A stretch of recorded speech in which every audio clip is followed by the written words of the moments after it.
come to the UK and study, but they were really top Revolutionary Committee members. But then when the order came to them, they moved down to London and they took over the embassy, and so they were running the show. It's not clear how many members were in the Revolutionary Committee, but two names were consistently mentioned by witnesses: Mohammed Matuk and Abdul Gadir Baghdadi. One key eyewitness, who must remain anonymous, gives a detailed account of the roles they're alleged to have played on the 17th of April 1984. If this witness is to be believed, his evidence is absolutely crucial. He puts Matuk and Baghdadi firmly in the picture. But to understand the significance of his account, you have to know the layout of the embassy. This police diagram illustrates the ground floor of the building. This was a public area where many typical functions of the embassy took place. But this is the first floor, where forensic tests showed the shots were fired from. According to several regular visitors to the embassy, this was an exclusive area where access was controlled by the Revolutionary Committee. Assalamu alaikum, ya shabab. On the morning of the shooting, the eyewitness says Baghdadi and another man started to organise the pro-Gaddafi counter-demonstration. They addressed the students on the ground floor of the embassy. According to this eyewitness, at one point they told students where to stand to avoid being shot. They were also told to run away after the shooting had occurred. The eyewitness says he then saw Baghdadi and Matuk on the first floor of the embassy. Don't forget, by now the embassy is in lockdown. They've turned away any non-Libyan nationals, and the first floor is a sealed area. And yet 45 minutes before the shooting took place, Baghdadi and Matuk were seen on the first floor where the shooting took place. That placed them at the very heart of what's happened over the next few minutes. Shortly after this, according to the eyewitness, Baghdadi and Matuk went downstairs and sent the pro-Gaddafi students outside to start the counter-demonstration.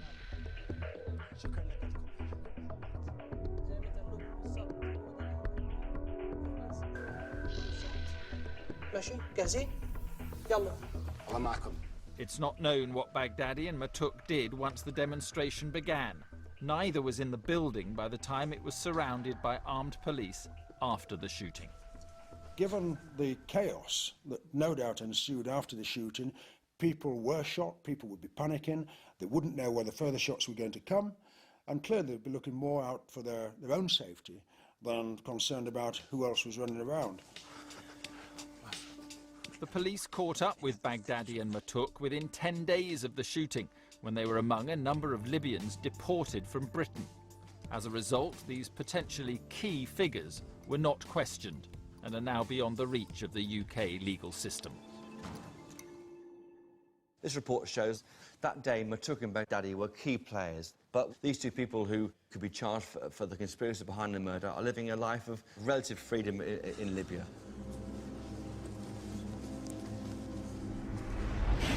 So, could action ever be taken to pursue them?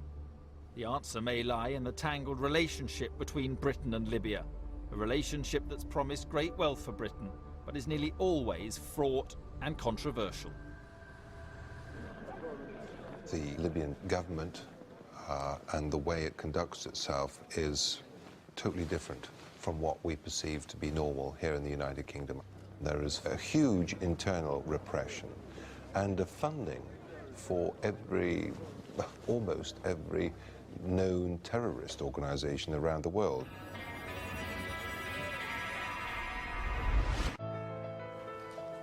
A report commissioned for the Crown ProsecutionService suggests that there may be sufficient evidence to charge two Libyans, Mohammed Matuk and Abdul Gadir Baghdadi, with conspiring to murder Yvonne Fletcher. But there appears to be little prospect of either man ever being prosecuted for their alleged involvement. To Yvonne Fletcher's friends, this lack of progress amounts to a betrayal of justice. I'm very angry. I'm very angry with the government. I'm very angry with these trade deals. I'm very angry with the politicians. I'm very angry with the empty promises. The difficulties surrounding the case have been exacerbated by the strained and often hostile relationship between Libya and the UK.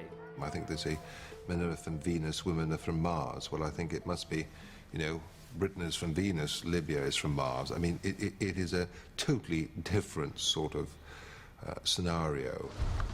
Libya spent much of the 1980s agitating and threatening the West by arming and encouraging terrorists.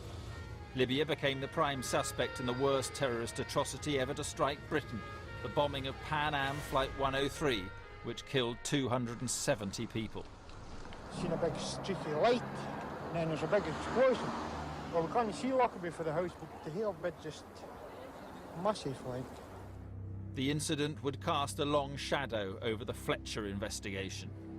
The bombing over Lockerbie kicked off a long period of isolation for Libya. Libya became the real pariah state, and you had there was a ratcheting up of UN sanctions against the country because they refused to give up the people who the West thought were behind the Lockerbie bombing. Libya's isolation meant there was little prospect of the Metropolitan Police pursuing those responsible for Yvonne Fletcher's murder. The suspects and eyewitnesses they desperately wanted to interview were well beyond their reach. It would be another 11 years before Gaddafi decided to come in from the cold and show Libya was willing to engage with the West again. In a gesture that symbolized this re-engagement, Libya surrendered the Lockerbie suspects to an international court. Then came a moment that gave hope to all those campaigning for justice for Yvonne Fletcher. Libya accepts general responsibility for the actions of those in the Libyan People's Bureau at the time of the shooting. They express deep regret to the family of WPC Fletcher for what occurred and offer to pay compensation now to the family.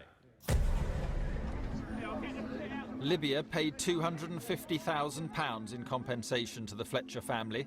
The carefully worded acceptance of responsibility was a milestone in the campaign to get justice. But even more significant was the decision to cooperate in a joint investigation. As a result, 3 years later, Metropolitan Police officers travelled to Libya for the first time.